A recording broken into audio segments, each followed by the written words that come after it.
Welcome back to Nasdaq Trade Talks. I'm your host, Jill Malandrino, Global Markets Reporter at Nasdaq.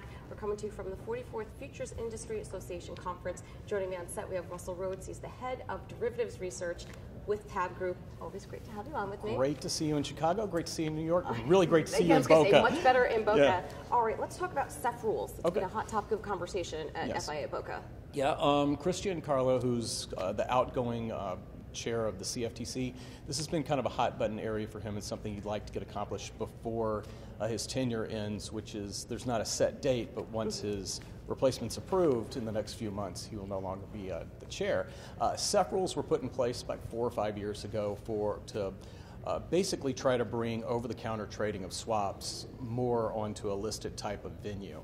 And most of the rules have been accepted quite well. There's been some areas that need tweaking, and that's what he's actually trying to get through before, or as much as possible before his tenure starts. So it sounds as if prior to that there was high barrier of entry to get into the swap market? That was one of the things that the SEF rules actually cleared up, was it made it a lot more accessible to a lot more market participants.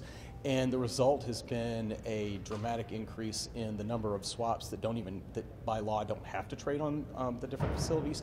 Actually, that volume's showing up on the facilities. So you've had this natural move to trade on facility. And to me, that sounds like a good thing. Absolutely. Because it offers more transparency. Transparency, better pricing for things that were over the counter in the past that you really didn't know how to value unless you called somebody up, and a lot more liquidity because a lot more market participants. It sounds interesting also that it's proactive and not necessarily reactive to something occurring in the market, and that's key. Exactly. And again, a good portion of the SEF rules that are in place are widely accepted, and everybody's pretty happy with them. We're really talking about some tweaks here, but one of the points that he's been making as he's been speaking this spring is that one of his predecessors tried to do similar things when swaps were completely over the counter before 2008, some things that might have helped the market when we went through the last crisis.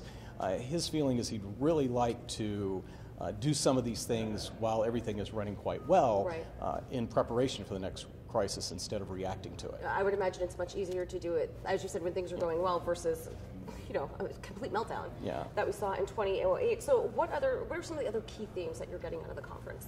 Key themes, everybody stops talking when the next Brexit vote comes up. It's interesting, if you speak with somebody from London, they still feel like London's going to be the center of the world regardless of what happens in our business, regardless of what happens with Brexit.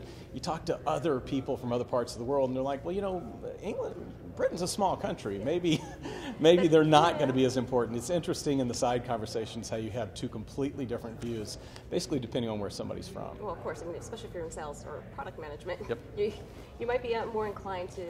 The one thing that I do want to emphasize is everybody is prepared, regardless of what the outcome is. I feel like our industry has done a very good job of thinking about what the worst case scenario, which I guess is the hard Brexit at the end of this month, and being prepared for that worst case scenario by putting in operations in different places in Europe. And that's quite encouraging. Yep. All right, Russell, thank you so much as always for joining me. You bet. And thank you for joining me throughout the day. I'm Jill Malandrino, Global Markets Reporter at Nasdaq.